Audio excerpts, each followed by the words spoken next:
Welcome, everyone. Today's story is not just about a company. It's about an idea. An idea that was born out of frustration, rejection, and failure. It's about two people who were not tech gods, not billionaires, not famous when they started. They were just two normal human beings, with one small question in their minds.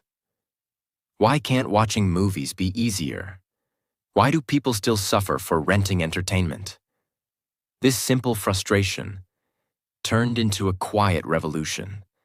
This quiet revolution destroyed Blockbuster, one of the biggest movie companies in the world. And from that destruction, a new empire was born: Netflix.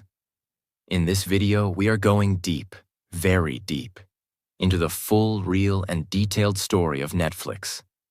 We will cover everything: how it started with a $40 late fee, how people laughed at the idea, how the founders were rejected and insulted, how they nearly went bankrupt, how they offered their company to Blockbuster and were humiliated, how they came back with a silent plan that destroyed the giant, and how they became one of the most powerful companies on earth, changing the way the entire world watches movies. This is not just a business story. This is a story of revenge without violence, obsession without fame, building in silence while everyone doubted you, turning rejection into motivation, outsmarting those who once laughed at you. So if you're someone who has ever been told, your idea is stupid, you can't do this, no one cares what you're building, then stay with me, because this story is going to prove something powerful to you. You don't need to be loud to win. You just need to be consistent, patient, and quietly obsessed. This story isn't just for motivation. It's also great for your English. You'll hear real vocabulary about business, risk, emotion, and success in easy and clear English. You'll learn how to understand big ideas like rejection, obsession, growth, innovation, mindset.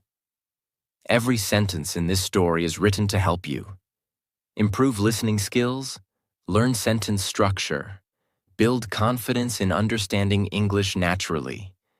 And because it's told like a movie, you'll stay engaged, and that helps your brain remember English longer. So if you're learning English, this story will help you grow fast, without feeling like you're studying. Now, let's begin the full journey. Here is part 1 of the true, detailed, and powerful story of Netflix. Part 1. The $40 mistake that started a revolution. In 1997, a man named Reed Hastings returned a rented movie to Blockbuster, the most powerful video rental company in America at the time. But he was late, and Blockbuster charged him $40 in late fees. Now imagine this. Reed was not poor. He had money. He was a software engineer. He was educated. But that one late fee made him angry in a way no one expected.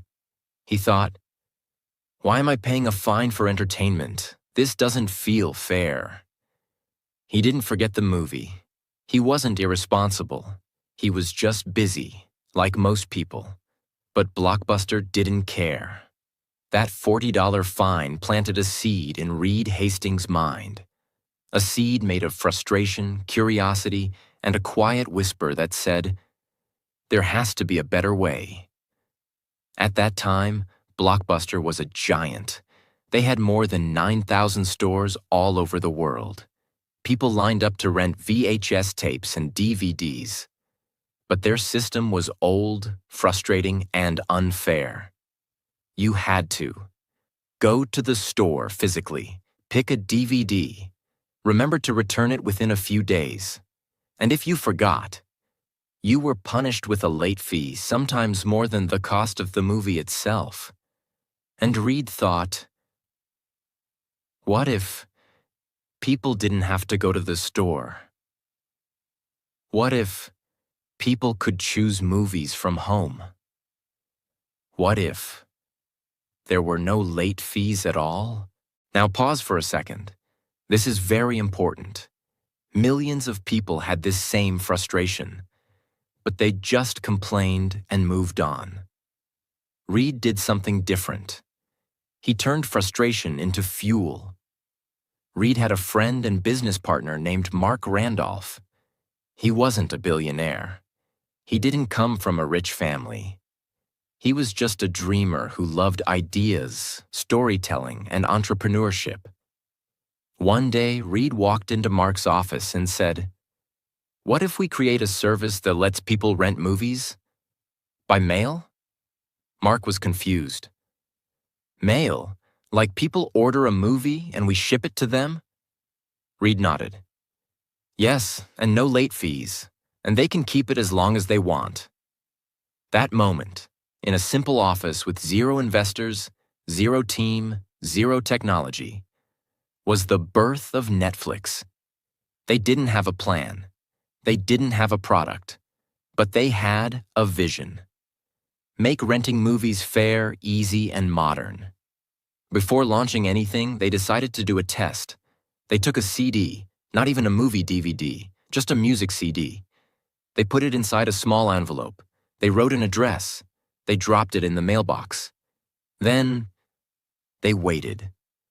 Would it break? Would it arrive? Would it get lost? A few days later, the CD arrived.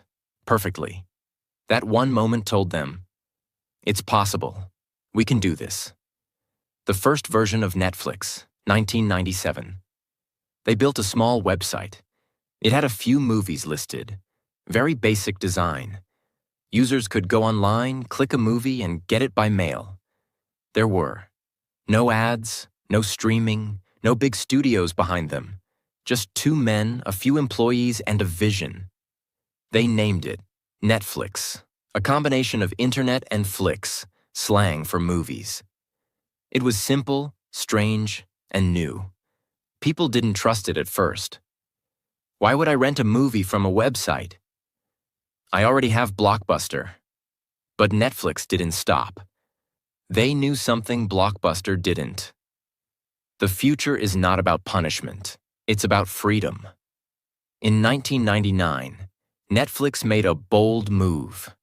They introduced a monthly subscription plan. Instead of paying per movie, users could pay a small monthly fee, rent as many movies as they wanted, keep them as long as they liked, and return them when they were ready. No late fees.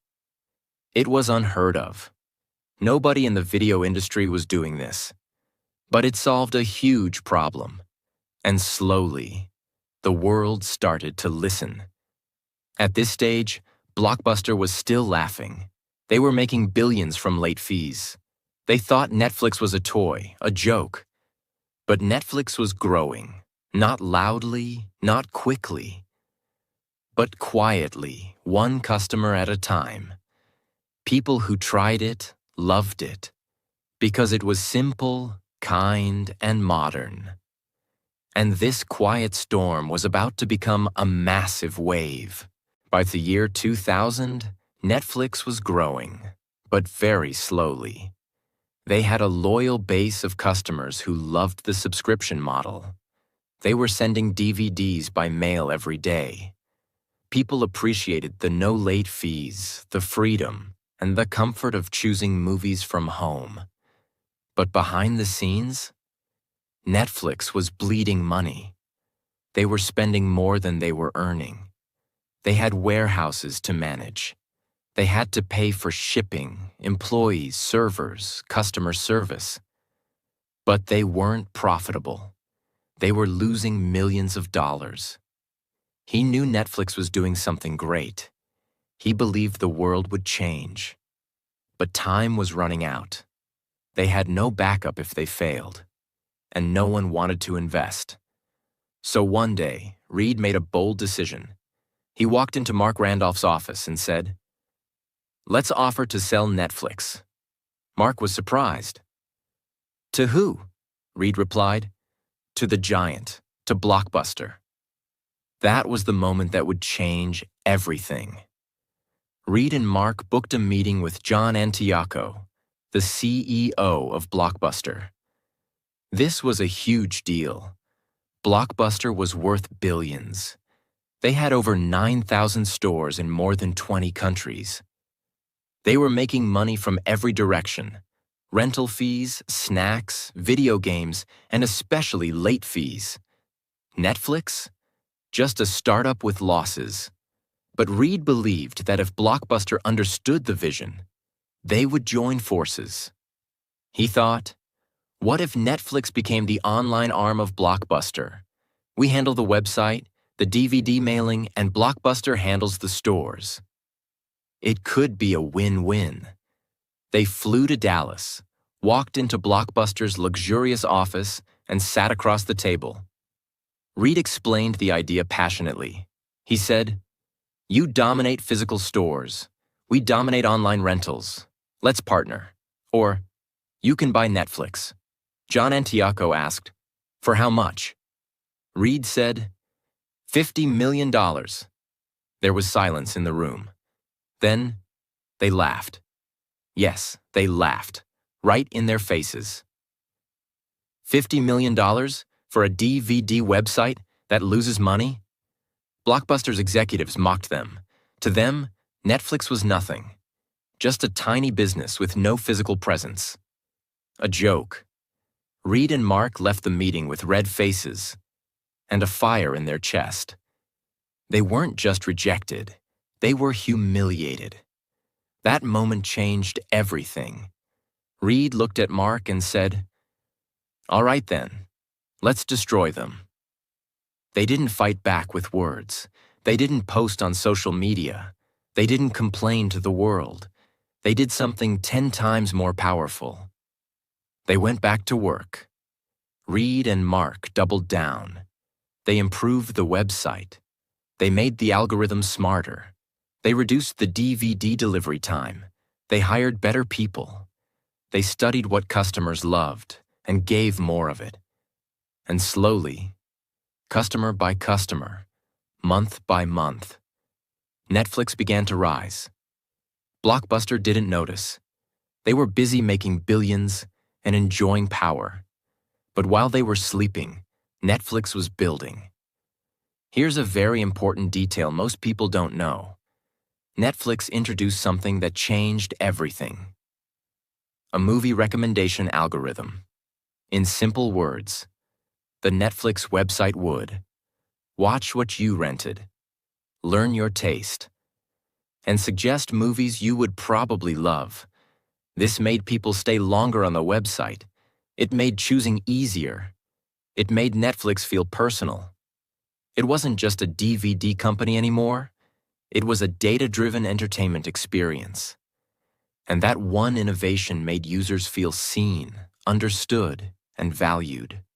By 2003, Netflix had crossed 1 million subscribers. People were loving the convenience. No more driving to the store. No more late fees. No more waiting in lines. Blockbuster started noticing the shift. They saw their revenue shrinking, but they still believed Netflix was temporary. To them, Netflix was a mosquito, not a threat. So what did Blockbuster do?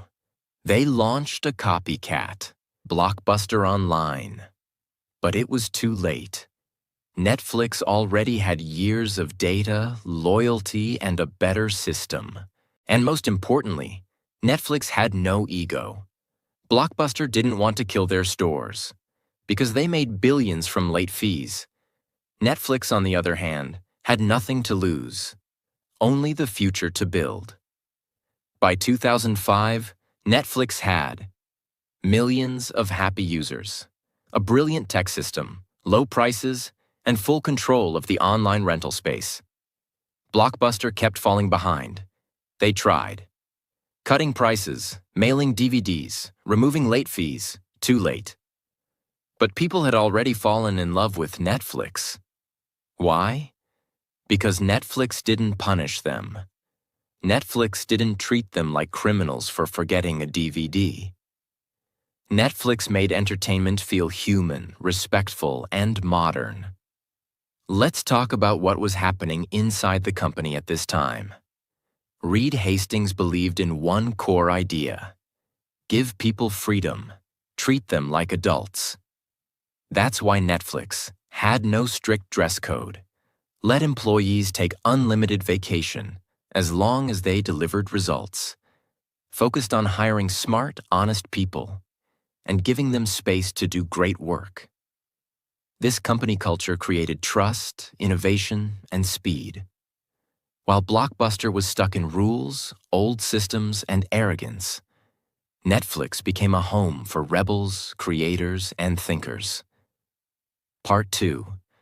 The boldest move that killed a giant. By 2006, Netflix was already winning the battle of DVD rentals.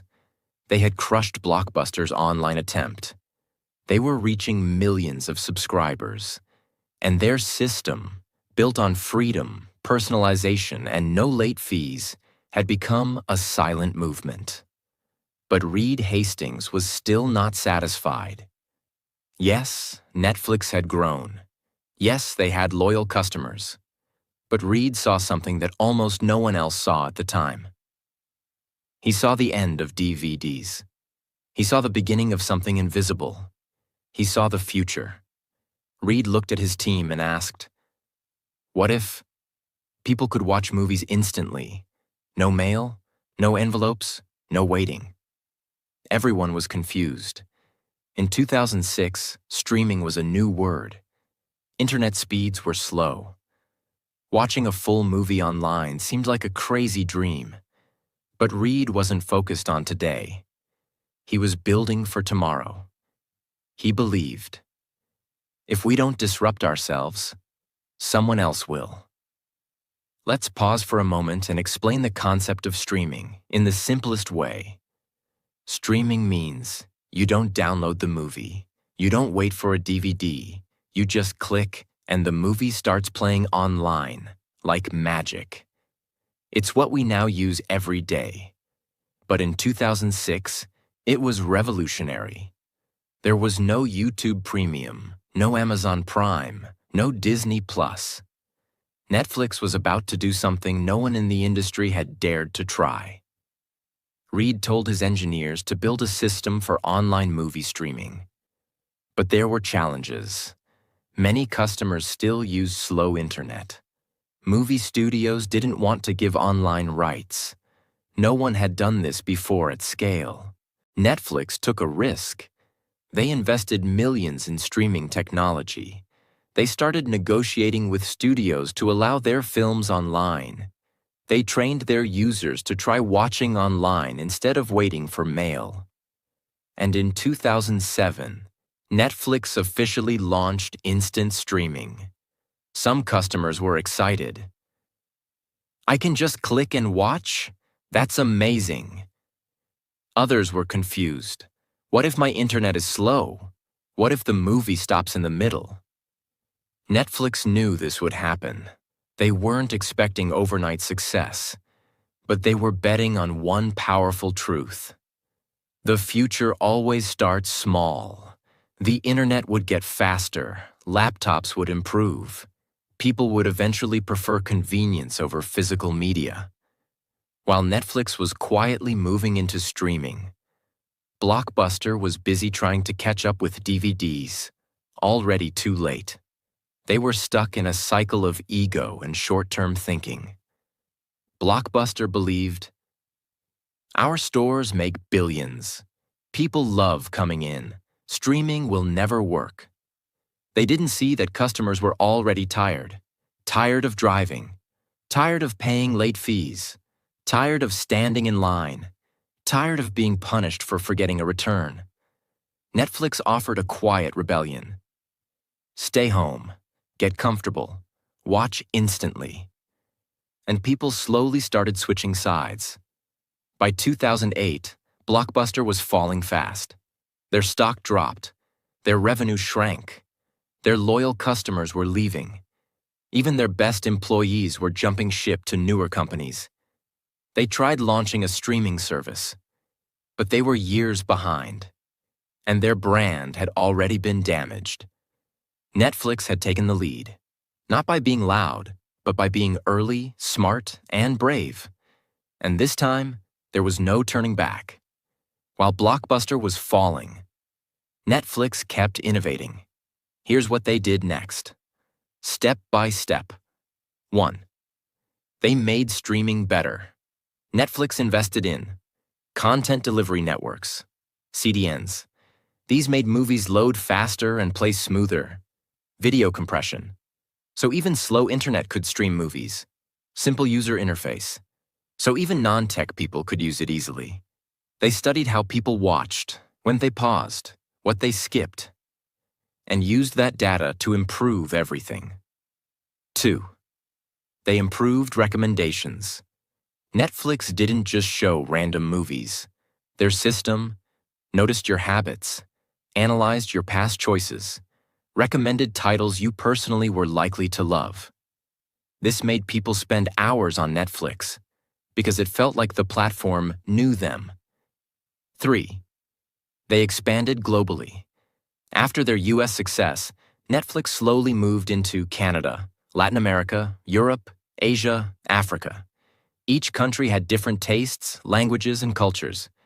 So Netflix adapted, added subtitles, bought rights to local films, created language-specific interfaces. This helped them become a global brand, not just an American company. 4. They focused on trust.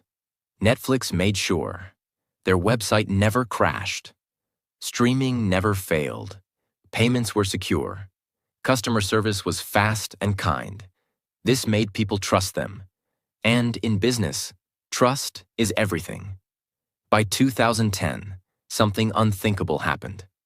Netflix was now the leader in home entertainment. Blockbuster, once worth billions, filed for bankruptcy. Their stores were shut down one by one. The company that laughed at Netflix was now dead. It wasn't a war. There was no fight in public. Netflix killed Blockbuster without screaming. They did it by evolving, by seeing the future, by listening to customers, and by staying focused while the giants slept. By now, people were saying, "Let's Netflix tonight." Are you watching anything on Netflix? I binged an entire show. Netflix wasn't just a company anymore. It was becoming a part of life. Just like Google means search, Netflix started meaning watch. That's when Reed Hastings and the team knew. We're not just a service, we're now the future of entertainment. Part 3. From renting to ruling. How Netflix became the world's entertainment king. By the end of 2010, Netflix had already done the impossible. They had destroyed Blockbuster, the most powerful name in movie rentals. They had changed the way people watched movies, from mailing DVDs to streaming online. They had become a trusted, growing, and beloved brand in millions of homes. But once again, Reed Hastings wasn't satisfied. He asked his team one simple but powerful question. What happens if one day the movie studios stop giving us their content? Because here's what most people didn't know. Netflix was only a platform. They streamed movies and shows, but they didn't own them. They were renting entertainment from major studios like Warner Brothers, Disney, Paramount, and others. And that was a dangerous place to be.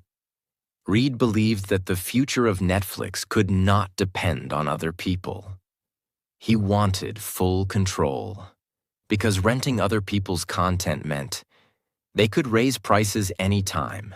They could remove movies anytime. They could partner with Netflix's competitors anytime. So he told his team, "We are not just a tech company anymore. We are going to become a studio. We will create shows and films under the Netflix name." At first, many people thought this was a terrible idea.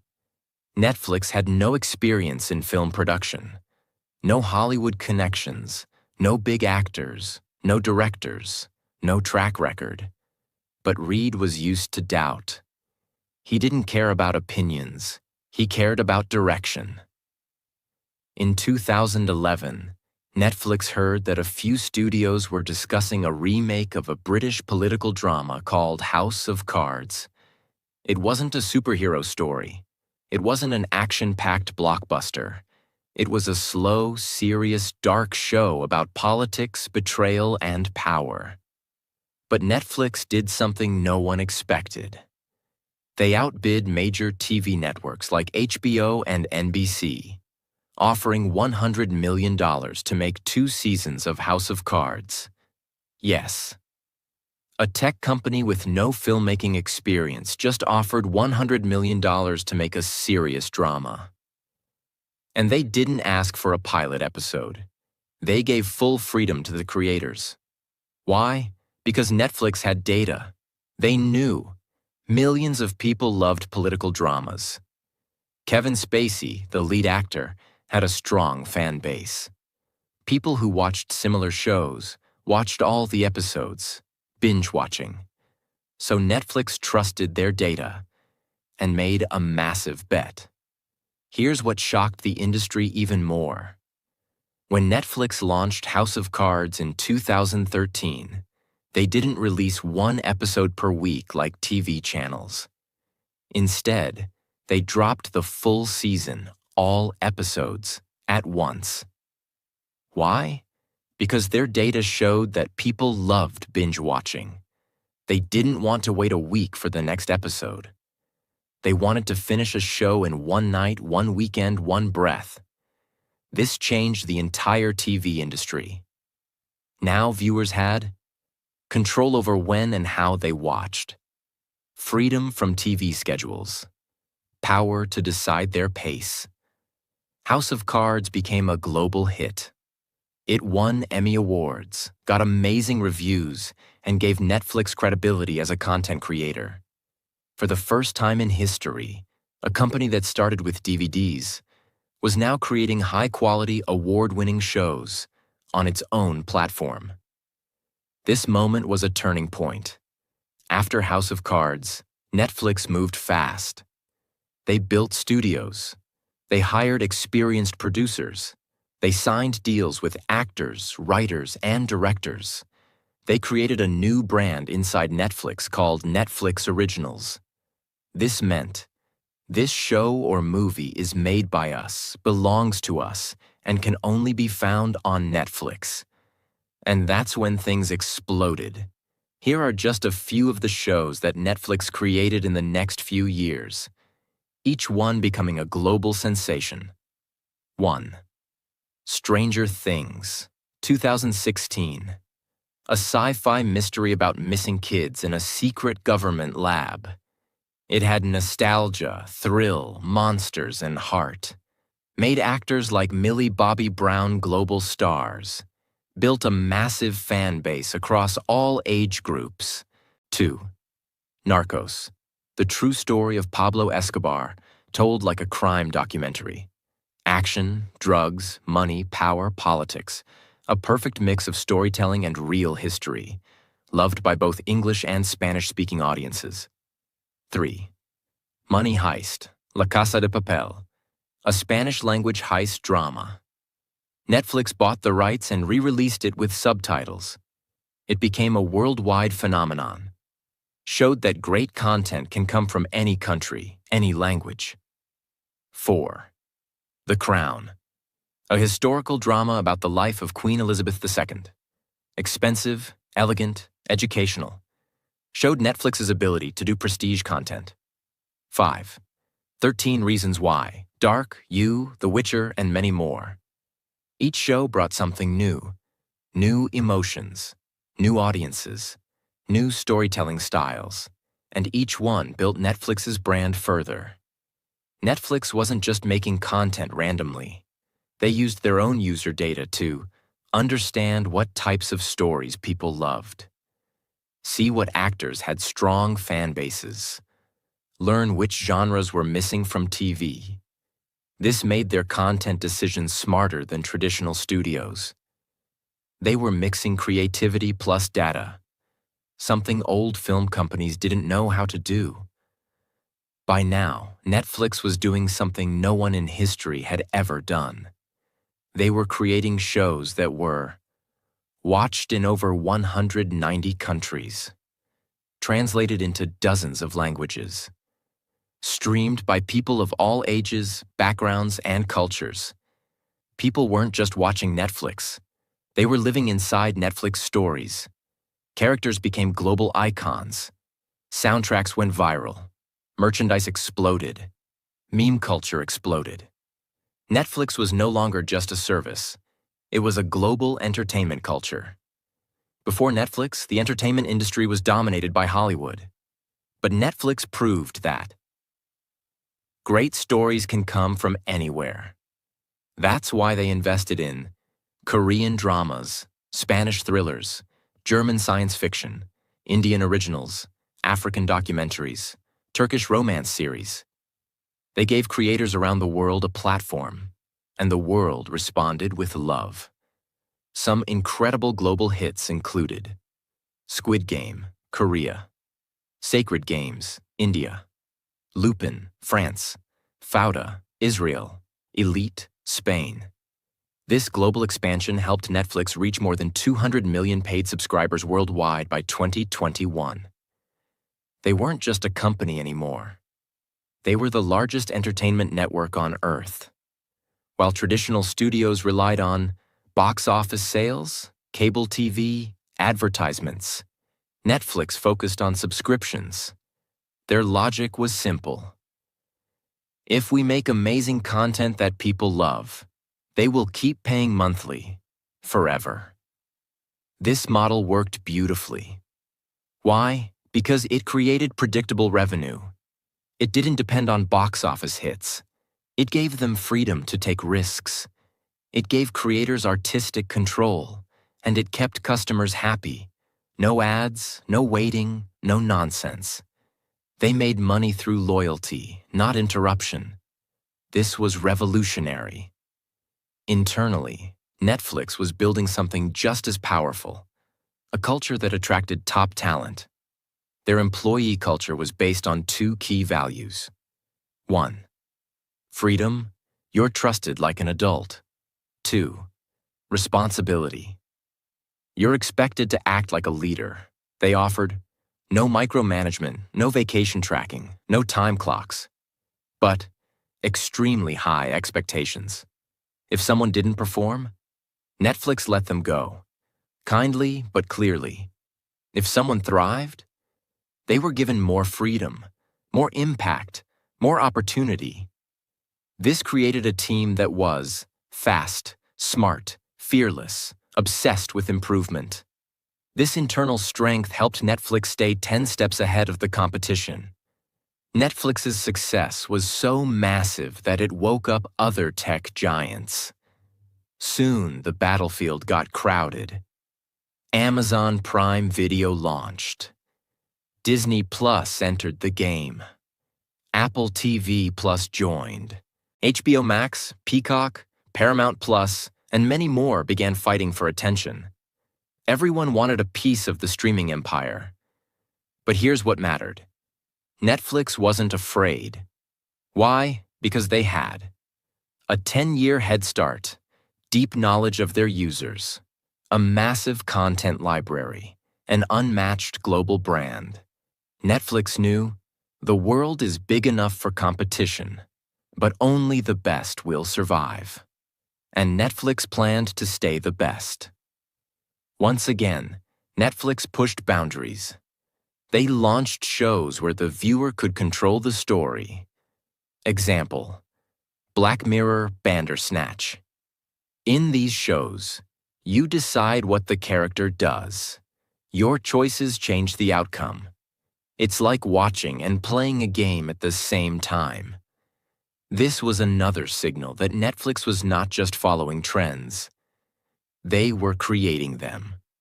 While the public saw cool shows and easy streaming, behind the scenes, Netflix was becoming a technology powerhouse.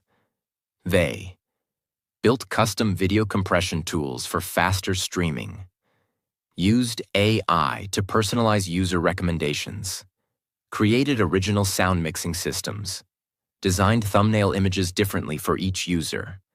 So you see a poster you're more likely to click.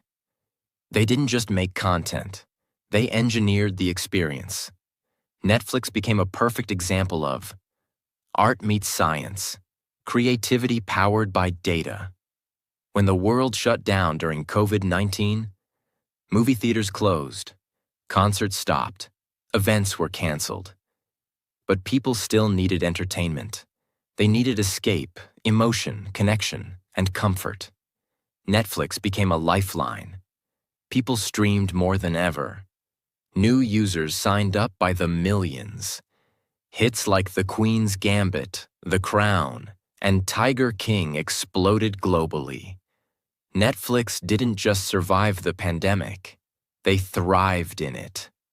Because they had already spent a decade preparing for a future of digital-first entertainment. By the time the world entered 2021, Netflix had already become more than just a streaming platform. It had become a global leader in entertainment, a culture people lived inside, a household name in almost every country on Earth. But here's the truth no one wants to hear. Success creates enemies. Fame brings pressure. And the top is always the loneliest place. In this chapter, you will see the real struggles Netflix began to face. The rise of powerful competitors, internal pressure to keep growing, backlash from critics and governments, public controversies, and how Netflix started to expand into completely new worlds. This is the part of the story where every empire gets tested. By 2021, the battlefield of streaming had changed dramatically. In the early days, Netflix was the only real player. But now, it was surrounded. Let's break down its biggest competitors and why they were dangerous. Amazon Prime Video, backed by Jeff Bezos, bundled with Amazon Prime shipping service. Huge money power, global scale. Invested heavily in content like The Boys, Reacher, and Lord of the Rings, the Rings of Power.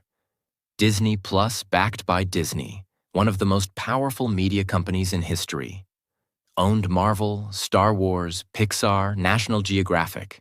Within 2 years, gained over 100 million subscribers. Family-friendly and filled with nostalgia. 3. HBO Max, known for high-quality content, Game of Thrones, Succession, The Batman. Had strong industry respect, positioned as the premium competitor. 4. Apple TV Plus, Peacock, Paramount Plus, and more. Each had their own strategies. Some focused on news, others on sports. All of them wanted one thing: to take Netflix's crown.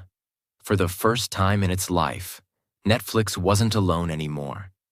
It had to fight, not just for growth, but for survival at the top. The challenge with being number one is this: you can't stop growing, even for a second. Because Netflix had gone public, listed on the stock market, investors wanted more users, more revenue, more shows, more countries, more. Every quarter, Netflix had to prove that more people were joining, that people were staying, that content was working. This put enormous pressure on teams. Writers had deadlines. Engineers had to fix bugs instantly. Executives had to make bold decisions. Fast. The world only saw the glamour. But behind the scenes, it was a pressure cooker. With global fame came global judgment. Netflix now had political pressure, cultural criticism, religious backlash, moral debates, and endless scrutiny. Let's look at some major issues they faced. Content offends. Some groups, certain shows were seen as too violent or too sexual, or insensitive to religion or culture. In countries like India, Turkey, and the Middle East, this became a major issue. Netflix had to balance freedom of expression with local sensitivities. Some governments threatened to ban content. Others demanded censorship. Activists and public groups protested. Netflix had to respond carefully. Dave Chappelle's special controversy. In 2021, Netflix released a stand-up special by comedian Dave Chappelle. Some people found it funny. Others found it deeply offensive, especially in the LGBTQ+ community. There were internal employee protests, public backlash, media storms. Netflix defended creative freedom, but it exposed the company to serious internal division. Account sharing issues. As Netflix grew, many people began sharing accounts with friends and family across households. This reduced revenue. Netflix announced they would start blocking or charging extra for account sharing, but this made users angry. Many people felt betrayed. "We supported you for years. Now you want to charge more?" Netflix had to manage this carefully, because one wrong move could cost them millions of users. Despite pressure, Netflix never stopped evolving.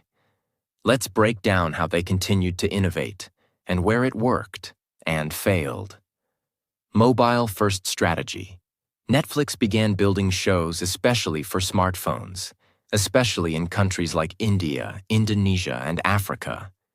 They introduced lower mobile-only pricing, vertical format experiments, more subtitles and dubbing options.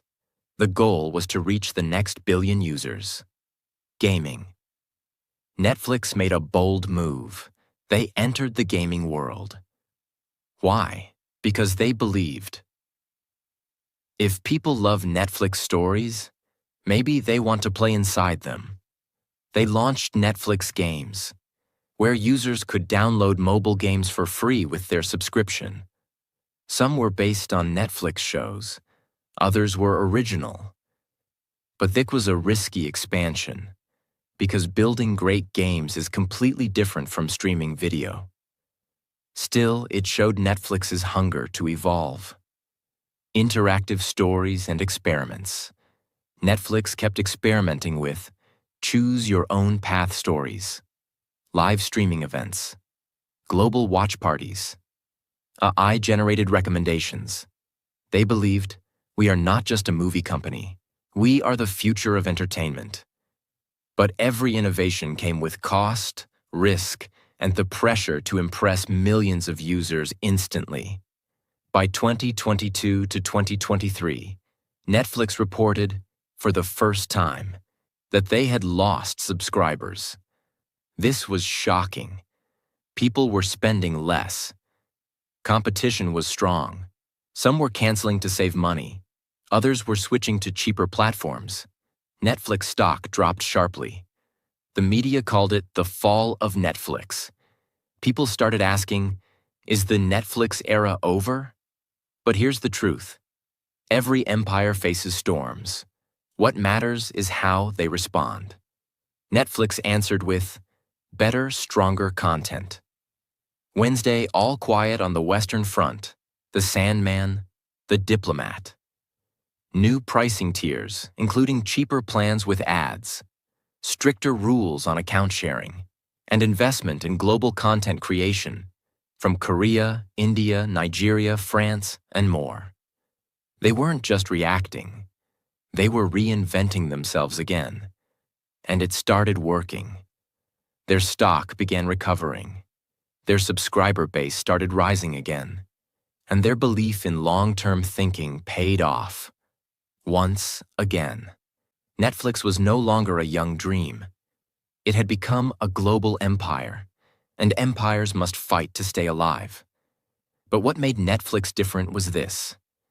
They didn't cry when challenged. They didn't panic when judged. They didn't blame others when growth slowed. They adapted. They changed. They experimented. They evolved.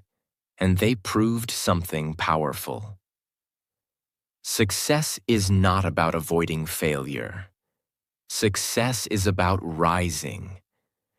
every time the world tries to pull you down. Part 4. The Legacy of Netflix and What the Future Will Remember. We've seen the full journey of Netflix so far. It started from a $40 late fee, faced rejection and humiliation by Blockbuster, took the world by surprise with streaming, created a revolution through original content, built a global empire across countries, languages, and cultures. And even after criticism, pressure, and competition, it fought back and continued evolving. But now we reach the final and most important chapter of this story. What is Netflix building next? What will its legacy be? And what can you, the viewer, learn from this journey? This isn't just about a company anymore. This is about a mindset, a way of thinking, building, and living that changed the world. As the world races into 2025 and beyond, entertainment is changing once again. The next revolution is not just about movies, shows, or even streaming. It's about something bigger: artificial intelligence, virtual reality, augmented reality, interactive worlds, personalized storytelling, AI-generated content. And Netflix is already preparing for this future. Netflix is now investing in AI too. Understand every viewer at a deeper level. Create content suggestions not just based on past behavior, but based on mood, habits, location, and even time of day. Test titles, thumbnails, descriptions, and trailers in real time to see what works best. But that's just the beginning. Imagine this. One day, your Netflix app might show you a version of a movie where the ending is different for you, based on your emotional preferences. This is the world of personalized storytelling, powered by AI. Netflix is also experimenting with virtual reality VR, 360-degree interactive stories, augmented reality experiences where characters come into your real world. This means the future won't just be about watching a story. It will be about entering it. You might put on a headset and walk through a city from your favorite show. You might interact with characters. You might choose the direction of the story. Netflix knows that the audience of the future won't just be passive viewers. They will be participants. And they are preparing for it, right now. While Netflix began as a small DVD company in California, it is now building production studios all over the world. Why? Because they believe the next big show won't just come from Hollywood. It might come from Nigeria, or Poland, or Brazil, or India. Netflix is hiring local talent, training new creators, supporting original voices, and bringing local stories to global screens. They are building a future where storytelling is truly global, where every voice has a chance. Netflix has also started programs to train young storytellers. They've launched screenwriting fellowships, animation workshops, documentary labs, support for female directors, programs for underrepresented creators.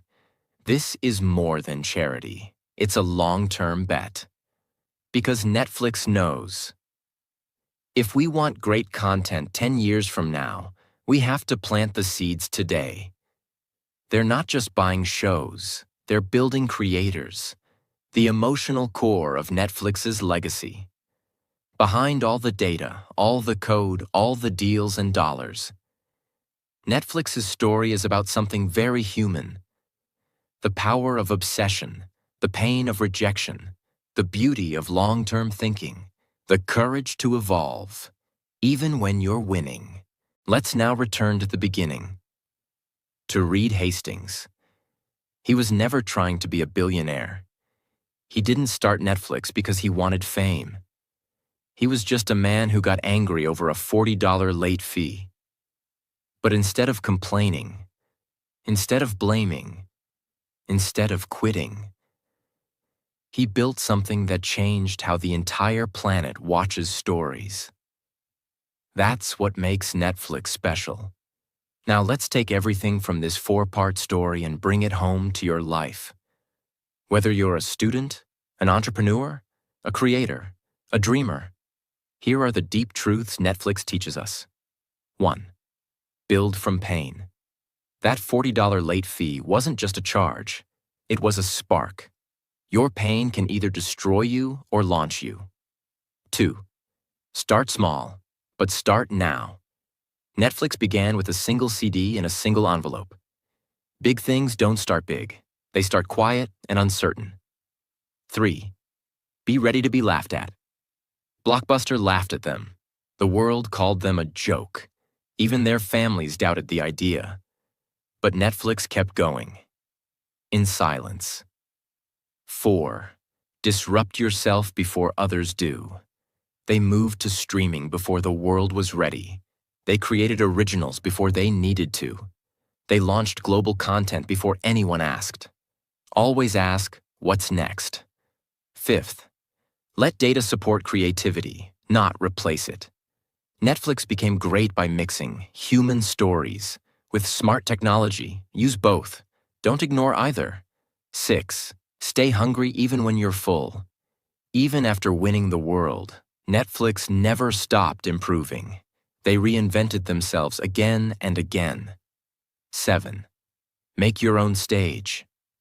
When Hollywood wouldn't give them power, Netflix built their own platform. If no one gives you a chance, create your own table. 8, remember, loyalty is earned, not bought. Netflix built trust with its users. No ads, no punishment, just consistent value day after day.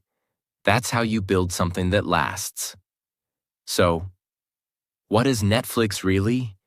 It's not just a streaming platform, not just a tech company, not just a movie studio. Netflix is a philosophy. It says, even if you start with nothing, even if the world laughs at you, even if you get rejected 1,000 times, you can still build something legendary. If you stay quiet, stay focused, and never stop evolving. This is the true, full, and detailed story of Netflix.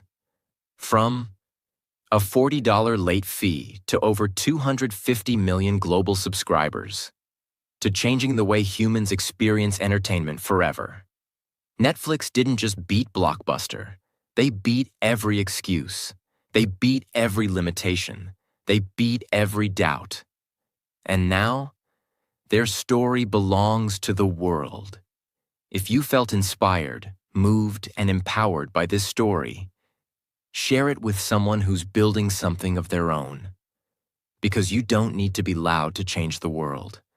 You just need to be clear, committed, and quietly obsessed. Subscribe to this channel. Because here, we don't just tell stories. We tell stories that wake you up, that remind you who you are and who you can become. More stories like this are coming, and you deserve to hear every one of them. So hit that subscribe button, and let's grow together.